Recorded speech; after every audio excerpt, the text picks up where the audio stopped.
Good morning, good afternoon, good evening. Welcome sa channel ko po, Tito Noise Vlogs. At kumusta ang mga impakta at impakto ng mga opisyal natin dito sa Pilipinas, mga kababayan ko? Kumusta na po yung mga kaperahan, mga kababayan ko? Yung mga nagnakaw dyan, yung mga nakinabang sa flood control. O ito, pati ba naman po ang basura sinisipa sa dating Pangulong Duterte? Auntie Claire, pati ba naman po sa pagtatapon ng basura, isisisi mo pa sa dating administrasyon? Ha? Sino ba may kasalanan yan? Local government. At saka mga iba nating kababayan na hindi marunong ng waste segregation. Oh. Kami rito, iniwalay namin ang mga biodegradable at non-biodegradable. Yung mga plastic ba? Binibigay ko lang dyan sa nagdadaan dito sa kalsada namin ng yung mga bote, yung mga soda, yun, mga lalagyan ng soda. Tapos sasabihin mo, and I quote, palpak at puno ng korupsyon ang infamous Dolomite Beach project. Ito po ang iniwang legacy, legasya sa atin ng Duterte administration. Ayan, ganito po ba ang gusto natin? Hindi.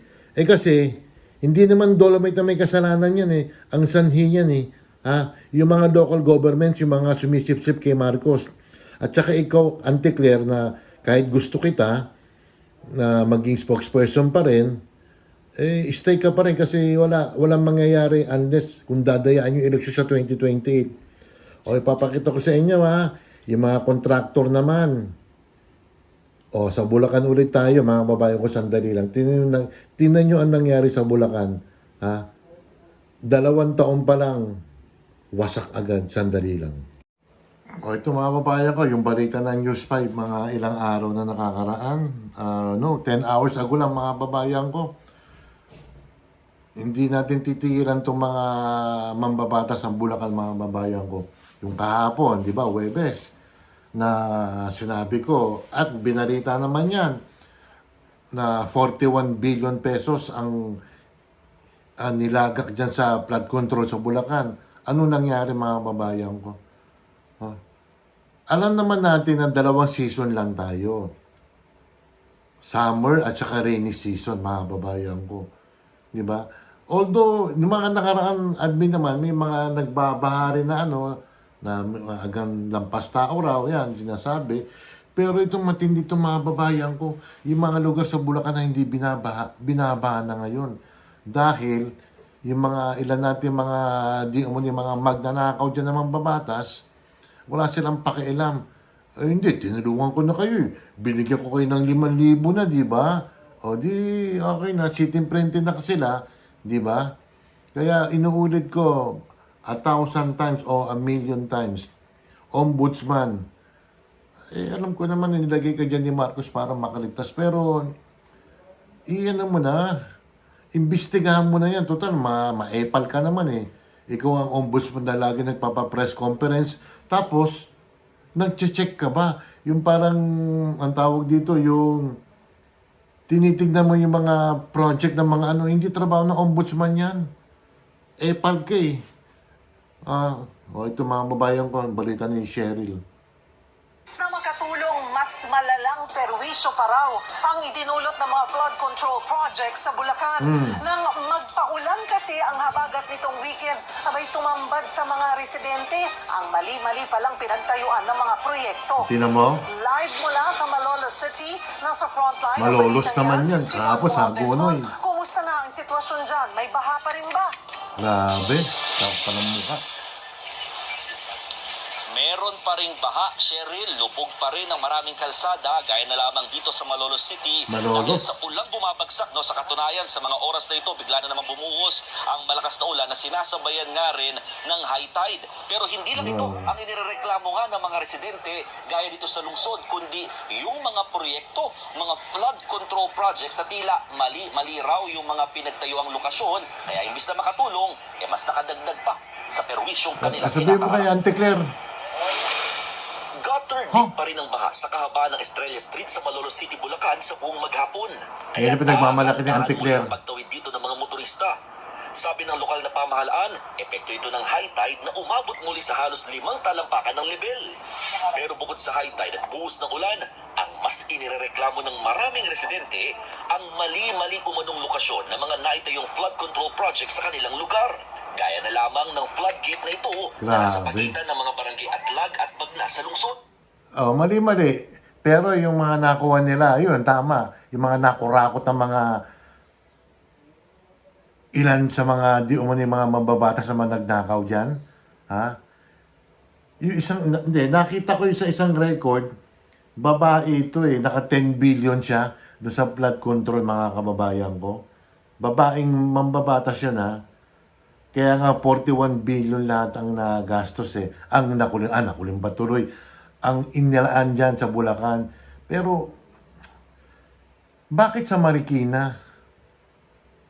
Di ba, prod ang baha dyan? Bakit hindi sila nagbabaha ngayon? Kasi matino yung kontraktor. Matino yung kung sino man opisyal dyan sa Marikina na pinaganda ang Marikina. Hindi nagbabaha eh. Di ba? Ganun dapat. At saka mababayan ko, sa isang linggo, i-discuss natin yung leadership fund ng mga senador na tagpa 500 million. Yung kay Subiri, medyo malaki-laki, 1 billion ata nakuha eh. I-discuss natin yun. Ito muna, tapusin natin ha. Nakakadalawang araw na ako sa Bulacan eh. Masyadong masikip daw kasi ang pinagtayuan niyan na nakakaapekto rin sa pagbiyahe ng mga mangingisda sa lugar. Nako. Kung nilagay po yan doon sa malapad na lugar, unang-una po hindi magkakakarent ang tubig. Tapos po, pagka doon po sa lugar na inikwari, inaisara yung tubig, naisara yung prinsa, wala pong papasok dito sa tubig na, walang papasok na tubig na magmumula sa dagat. Ang masaklap, lubog pa rin sa baha ang mga bahay na nasa gilid ng ilog. Kaya hindi maiwasang dumaing ng mga residente. Pang-kontrol sa bahay, lalo kung bumabaha ang Malolos sa Bulacan. So, Bulacan? paano gagawin? Napakahirap po ng ginawa nila. Wala akong tulong. Perhisyo. Bukod dito, questionable rin daw kung bakit inunang gawin ng floodgate bago sana ang mga dike sa magkabilang So gilid. yan, dikid, dahil ko. Hinayaan na lamang muna ng mga Mga taga-barangay na siraulo. manatiling bukas itong ito na yung floodgate dito sa kanilang lugar. Paano ba naman? Posible kasing maipon lamang ang tubig dito sa may ilog, lalo't dito lamang sa kinatatuyuan kung mayroong dike, habang sa kabilang side, wala at posibleng doon umapaw ang tubig. Naabutan din namin ang mga nakatiwangwang pa rin na samot-saring bakal sa ilog. Dito raw sana itatayo ang pumping station sa lugar. Oh, ano Pero nangyari? wala nang maisiwalat ang flood control scandal, natenga na ang mga proyekto. Tingnan mo. Ang resulta, mas mabilis na pagtaas ng level ng ilog dahil sa napurnadang mga hukay. Hindi naman namin mapakailaman kasi scene of the crime to. Parang din kami tumatawag sa hangin. Ilang beses na plea na rin ang ginawa namin dito. Pero sa tingin ko, maybe 90% of our plea just went to naught. Sa bayan ng Kalumpit, mataas pa rin ang baha sa maraming barangay. Hindi rin mapakinabangan ang nagawang dike na pangharang sana sa tubig na galing sa Pampanga River sa bahagi ng barangay San Miguel. Wala pang pahayag di. Dapat mga kababayan ko, yung mga mambabatas dyan sa Bulacan, managot yan, mga tinamaan na mga... Grabe. Gaano kayo kakapal ng mga pagmumukha niya mga mambabatas dyan sa Bulacan? Inuulit ko, Bulacan pa lang yan ha. Paano yung ibang lugar mga kababayan ko? Gaano kakapal ang mga pagmumukha ng mga mambabatas dyan, di umano yung mga kickbacks. Hindi milyon, hindi daan milyon, bilyon mga kababayan ko. Allegedly, mga kinita dyan ng mga mambabatas. Yun ang balita. Bakit hindi pinupush through ito ng mga mainstream media? Bakit kay Sara nakatutok, mga kababayan ko?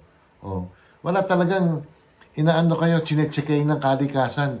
Hindi si Pangulo Marcos ang nagbunyag niyan. Ang nagbunyag, Mother Nature. Inchendes, kayong mga vlogger ni BBM na bagay, karapatan yan. Kung anong side kayo, kaya lang, ang nagtitake side kayo doon sa mga magnanakaw.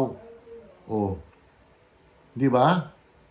Kailangan talaga managot ang mananagot dyan. Mga tinamaan kayo ng mga, naku, pwede lang talagang, nakakaano na talaga eh. Yung ibang tao sasabihin natin masanay na tayo sa baha. Total, taon-taon, binabaha naman tayo eh. Paano yung mga pera? Alam nyo ba ngayon, itong darating na budget na 2027, may budget pa sa flood control, 100 billion. Sana naman mapunta yan sa maganda. Sigurado naman may kickback pa rin yan eh. Gagawa ng paraan yung mga opisyal dyan eh. Di ba? Yan, yung mga ginawang flood control sa Bulacan nga, mga substandard yung mga gamit nila. Alam nyo, nakakaingit ang Singapore. Ang Singapore parang halos kasilakala ng Quezon City ang mga babae ko, pero may baha ba sila? Although may konting baha siguro, sa atin po, taon-taon, yan Aguinaldong yan, dyan sa may EDSA.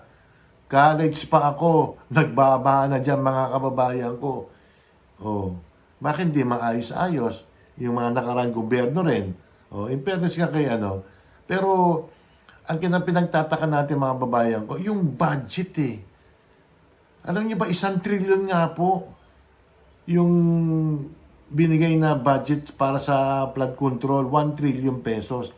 May nag-control naman ng pondo, di umano, yung first cousin ni Marcos na si Martin Romualdez. Asa na yung mga kakampi ni Romualdez dyan? Yung si Luistro, babagyo ng biyaya sa pangalawang distrito ng Batangas. Bakit wala kang comment? Wala kang komentaryo, Congresswoman Luistro. Ikaw abante. Yung ibang mambabatas pa dyan. Tapos sino bang pangalan nun? Yung may kakasuhan na rin ng congressman, mga kababayan ko eh. Pero graph lang. Ang graph po, bailable. Hindi plunder. Kasi pag plunder po, non-bailable mga babayan. Kaya, huwag nyo kaming talagang gini-ginyo kami mga babayan ko eh. Ewan ko lang ha. Ilang na lang. Mabilis ang araw. Magsi-September na mga kababayan ko. October, November, December. Ilang buwan na lang mga babayan ko, 5 buwan na lang. 2027 na. Hindi pa huli ang Marcos, Pangulo Marcos, hindi pa huli ang lahat. Wala na, too late na. Mas kinadaya yung survey mo na tumaas daw ng positive 1. Kaya magbantay tayo, sigurado magnanakaw pa rin yan eh. Magnanakaw pa rin yung mga ibang dyan. Kaya ombudsman, please lang, maski nilagay ka dyan ni Marcos na alam ko ililigtas to avoid para hindi makulong yan si Marcos. Pero kasuhan mo na mga kung sino kakasuhan dyan. Yun lang po. Paki-like, share lang po, paki-subscribe 2 seconds lang, like and subscribe lang po. Salamat po, ingat, bye. Sa isang linggo nga, ililista ko na yung mga isa-shoutout ko Bye, ingat.